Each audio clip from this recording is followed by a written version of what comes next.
Hello friends and welcome to on board abroad. मैं रश्मि आज आपको बताऊंगी स्वीडन के वेदर के बारे में।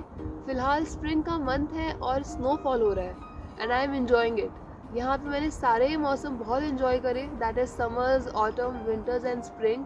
और इंडिया में मैं एक हॉट स्टेट से हूँ, वहाँ पे कुछ ही महीने सर्दी रहती थी, बट मुझे वो सर्दी बिल्कुल पसंद नहीं थी। And I when I had to move to Sweden, तो मुझे लग रहा था that how I am going to adjust in Sweden, कैसे मैं मैनेज करूँगी 12 महीने सर्दी, हमेशा ठंडी हवा and snowfall, then negative temperature and all of that.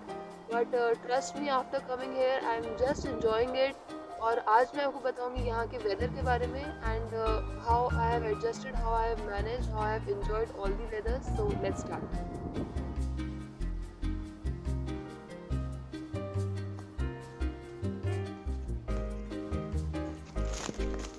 Cold country है, लेकिन शुरू करेंगे हम समर्स के वेदर के साथ में। समर्स यहाँ पे बहुत प्लेजेंट रहते हैं, 10 से 30 डिग्री के बीच का टेम्परेचर मिलेगा आपको। मोस्टली इट इज़ सनी, तो आपको सन ग्लासेस यूज़ करने हो सकते हैं एंड आपको सनस्क्रीन लोशन भी यूज़ करनी चाहिए। घरों के अंदर गर्मी लगेगी आपको, तो आप फैन यूज़ कर सकते हैं, विंडोज़ ओपन रख सकते हैं अपनी। बाकी डे लाइट यहाँ पे काफ़ी रहेगी समर्स में, 18 आवर्स अप्रॉक्सीमेटली। लॉन्गेस्ट डे 21 जून का होगा।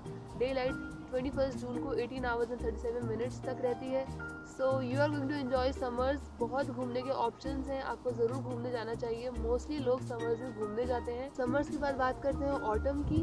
ऑटम यहाँ पर फॉल भी कहते हैं, पेड़ों से सारी पत्तियाँ नीचे गिरने लग जाएंगी, टेम्परेचर भी गिरने लग जाएगा। 5 से 15 डिग्रीज के बीच में आप टेम्परेचर एक्सपीरियंस करेंगे। रेयरली माइनस होगा, mostly it is cloudy, rain भी होगी और sometimes it is windy also. So autumns are kind of dynamic, आपको मिक्स लगेगा, कभी थोड़ी गर्मी लगेगी, कभी सर्दी। चलते हैं विंटर्स की तरफ। विंटर्स यहाँ पे is all about snowfall like it is happening right now. Minus temperature, but you are going to enjoy it, क्योंकि मैंने यहाँ पे आने के बाद में यहाँ के अकॉर्डिंग जैकेट्स एंड शूज़ ले लिए थे, तो मुझे यहाँ पे इतनी सर्दी महसूस नहीं हो रही थी, इसलिए I was kind of enjoying only.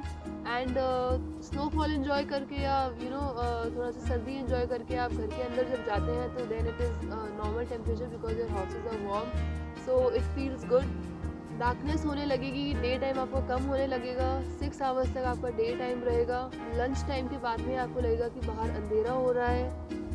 Snowfall में एक और चीज़ होती है कि बाहर जो होता है थोड़ा सा स्लिपरी हो जाता है, तो फुटपाथ में जब आप चलेंगे तो हो सकता है आपको लगे कि आप फिसल सकते हैं। So you need to be careful in that, क्योंकि स्नोफॉल में हम देखते हैं नेगेटिव टेम्परेचर होता है, और फिर जब वो कभी पॉजिटिव टेम्परेचर भी होता है विंटर्स में, तो तब वो स्नो जो है वो आपका मेल्ट होने लगता है और थोड़ा सा आइस की फॉर्म में आ जाता है, तो फिर वो इसलिए स्लिपरी लगता है हमको। और अब बात करते हैं स्प्रिंग्स की। स्प्रिंग्स में फ्लावर्स दिखेंगे आपको, लीव्स दिखेंगी पेड़ों पर आपको, ग्रीनरी लगेगी सब तरफ, strawberries and blueberries and blackberries collect करने का मौका मिलेगा आपको।